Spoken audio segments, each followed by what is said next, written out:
अधिकार कहाँ से लिया गया है? अमेरिका से। मौलिक कर्तव्य कहाँ से लिया गया है? यूएसएसआर से लिया गया है। स्वतंत्र न्यायपालिका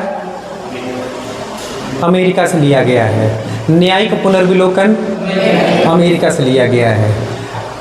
संविधान संशोधन दक्षिण अफ्रीका से लिया गया है। और संसदीय प्रणाली ब्रिटेन से लिया गया है। एकल नागरिकता ब्रिटेन से लिया गया है। अनुसूची 5 क्या कहती है?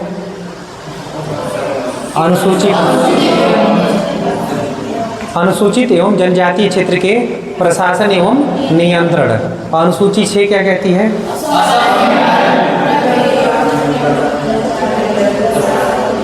इसको याद है पूरा, है ना? स्मार्ट हो गया है और ये डिजिटल होने के साथ साथ स्मार्ट हो रहा है। तो अनुसूची 9 क्या कहती है? भूमि सुधार, जमींदारी प्रथा का उन्मूलन। अनुसूची 12 नगर पालिका। और कितने विषय हैं इसमें? 18 विषय हैं। और नगर पंचायत में कितने विषय हैं? संविधान संशोधन द्वारा पंचायती राज को जोड़ा गया। 73वां अधिनियम कब का है? 1951 1992 का है। अनुसूची 10 दल बदल कानून। और कब जोड़ा गया इसको? 52वां संविधान संशोधन 1951 में 85 में जोड़ा गया। प्रथम संविधान संशोधन कब हुआ था? 1951। और इसमें क्या किया गया था? भूमि सुधार, है ना, उसको जोड़ा गया था। ठीक है, अब आ जाते हैं कि संविधान की विशेषताएं। तो हेडिंग बनाते हैं संविधान की विशेषता। एक्टिव रहना है।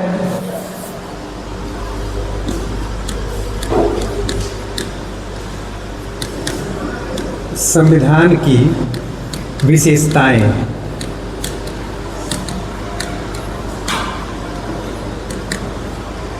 Silent feature of the constitution. संविधान की विशेषताएं में शुरुआत किए थे। पहला पॉइंट कि संविधान की विशेषता, तो पहले तो हम देखेंगे कि संविधान की विशेषता क्या क्या होती है, यानी फीचर्स क्या क्या है। तो पहला पॉइंट इसमें था कि भारत का संविधान जो है वो विश्व का सबसे बड़ा लिखित संविधान है। तो ये एक तो विश्व का सबसे बड़ा लिखित संविधान है।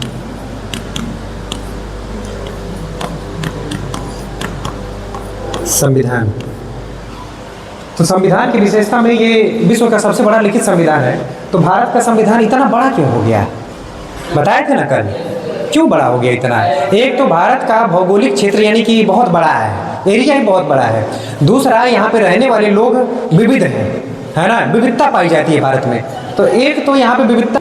दूसरा पॉइंट क्या हो सकता है कि इसमें एक तो इतने विशाल देश के लिए एक ही संविधान है ना, इतना बड़ा देश है उसके लिए एक संविधान है। तो जब एक ही संविधान होगा, हर जगह लागू होगा, तो इसके लिए बड़ा संविधान हो ही जाएगा, ऑब्वियस सी बात है।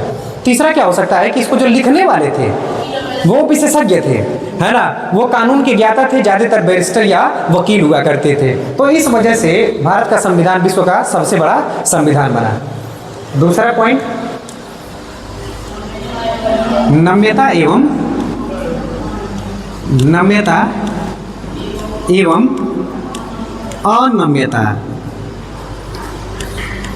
अनम्यता का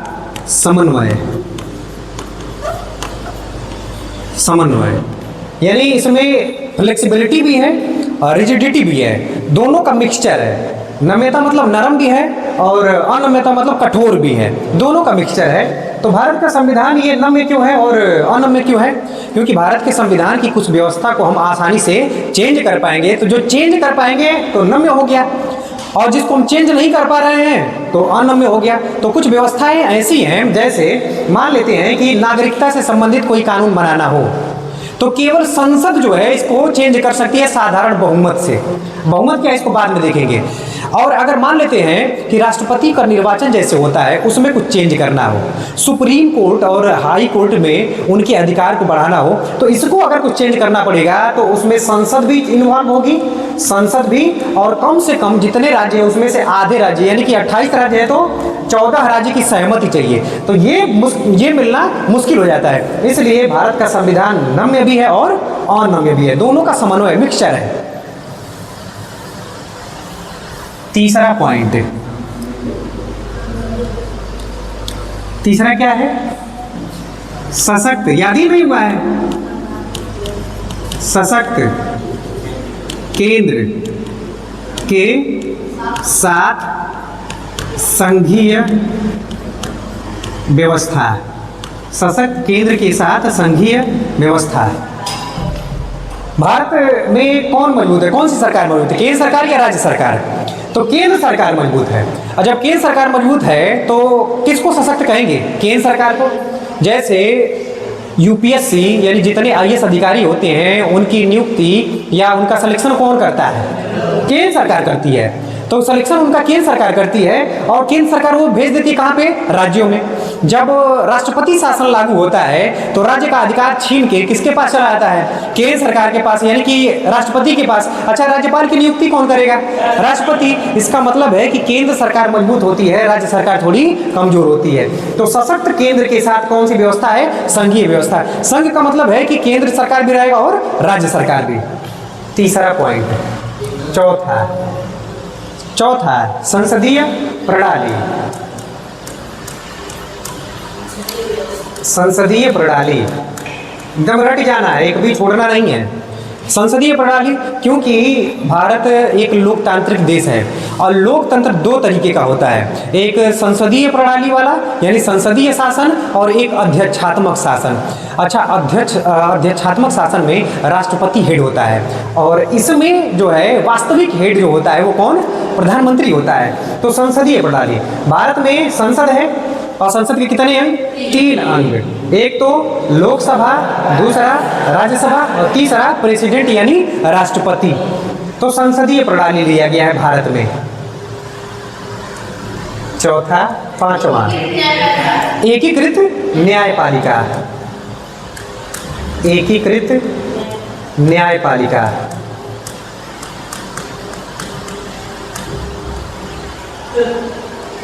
मतलब क्या?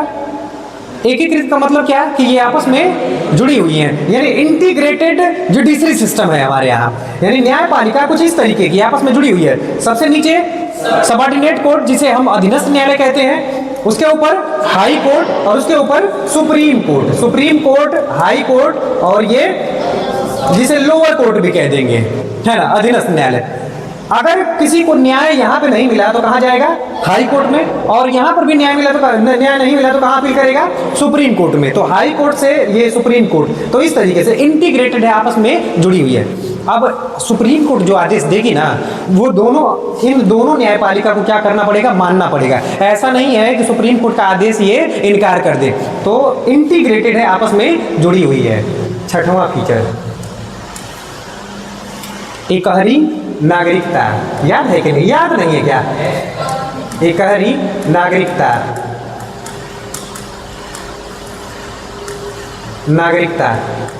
एकहरी नागरिकता या एकल नागरिकता, इसी को कह देंगे एकल नागरिकता। क्या कोई व्यक्ति जो भारत का नागरिक है तो भारत का नागरिक होते हुए अमेरिका का नागरिक हो सकता है क्या? नहीं हो सकता है, क्योंकि भारत में कहा गया है कि सिंगल सिटीजनशिप होगा, है ना। एक व्यक्ति एक ही नागरिक होगा, यानी भारत का नागरिक। अगर वो अमेरिका का नागरिक है तो अमेरिका का रह सकता है, भारत का वो नहीं हो सकता। हाँ, वहाँ की नागरिकता छोड़ दे और भारत की नागरिकता अडॉप्ट कर ले तब तो भारत का नागरिक होगा, लेकिन एक साथ दो देशों का नागरिक नहीं हो सकता। भारत में ये व्यवस्था है। छठवां, सातवां पंथ निरपेक्ष, यानी भारत एक पंथ निरपेक्ष देश है। पंथ निरपेक्ष, अब पंथ निरपेक्ष को क्या कहते हैं? सेकुलर। और सेकुलर का मतलब है कि जिस देश का अपना कोई धर्म नहीं होता। धर्म देश का धर्म नहीं होगा, व्यक्ति का धर्म हो सकता है। उस देश में रहने वाले जो व्यक्ति है इनका धर्म हो सकता है, लेकिन उस देश का धर्म नहीं होगा। भारत को हिंदू राष्ट्र बनाया जा सकता है क्या? मुश्किल है, क्योंकि संविधान में क्या कहा गया है कि भारत एक पंथ निरपेक्ष देश है। इसका मतलब है कि भारत का संविधान कहता है कि भारत का कोई अपना धर्म नहीं होगा, ये सभी धर्मों में क्या करेगा, समान व्यवहार करेगा, सभी धर्मों में विश्वास करता है, किसी एक को तवज्जो नहीं देगा। दूसरा कि भारत में जो रहने वाले लोग हैं उनको धर्म के आधार पर उनके साथ भेदभाव नहीं होगा। लेकिन वर्तमान परिस्थिति जो है वो बड़ी शानदार है, कुछ इसी तरीके की है ना, ऐसा ही दिखता है। सातवां कर सकते हैं, प्रीएम्बल में अमेंडमेंट कर सकते हैं। अभी हम फीचर देख रहे हैं, प्रीएम्बल में भी आते हैं उस पर। सातवां, आठवां, यानी क्या यूनिवर्सल एडल्ट फ्रेंचाइज को क्या कहते हैं हिंदी में? सार्वभौमिक वयस्क मताधिकार, यानी वयस्क मताधिकार। आठवां है, यानी भारत में कोई भी नागरिक जो 18 वर्ष पूरा कर चुका है वो मतदान कर सकता है, सार्वभौमिक वयस्क मताधिकार, यूनिवर्सल एडल्ट फ्रेंचाइज। नौवां कोई बताएगा? राज्य के नीति निर्देशकता, तो जिसे DPSP कहते हैं, राज्य के नीति निर्देशकता, तो directive principles of the state policy. इसका मतलब है कि ये डायरेक्शन देते हैं किसको? स्टेट को, कि जब भी स्टेट कोई पॉलिसी बनाए, यानी राज्य जब भी कोई नीति बनाए तो ये डायरेक्शन देते हैं कि राज्य को ऐसे ऐसे काम करना है ताकि ज़्यादा से ज़्यादा लोगों का कल्याण हो सके। वेलफेयर स्टेट की बात करता है, लोक कल्याणकारी राज्य की बात करता है। उसके बाद मौलिक अधिकार है कि नहीं? मौलिक अधिकार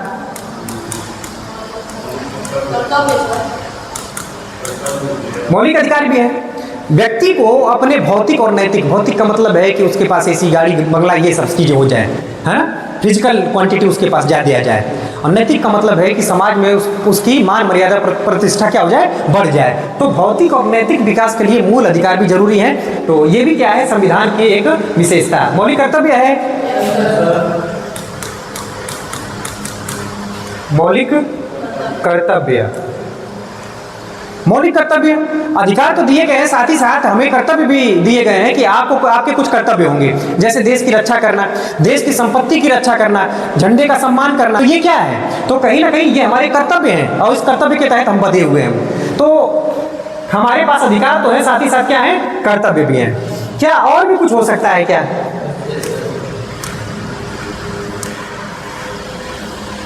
उसके बाद एक पॉइंट और लिखते हैं, स्वतंत्र निकाय। स्वतंत्र निकाय,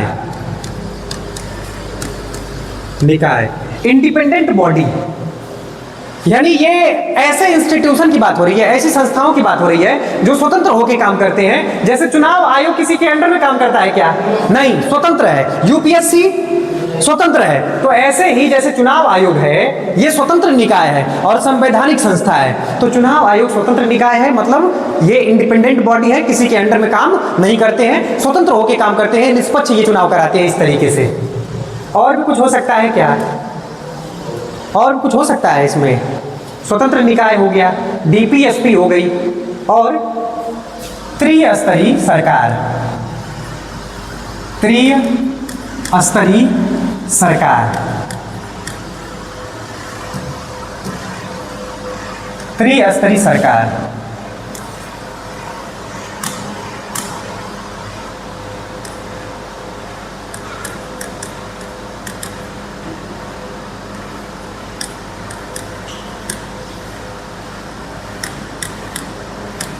त्रिस्तरीय सरकार का मतलब भारत में कितने स्तर की सरकार? 3 लेवल की है। केंद्र सरकार, राज्य सरकार और जो स्थानीय सरकार है, लोकल सेल्फ गवर्नमेंट, हम लोग पढ़े थे बहुत पहले। तो ये 3 स्तर की सरकार है। कौन कौन सी?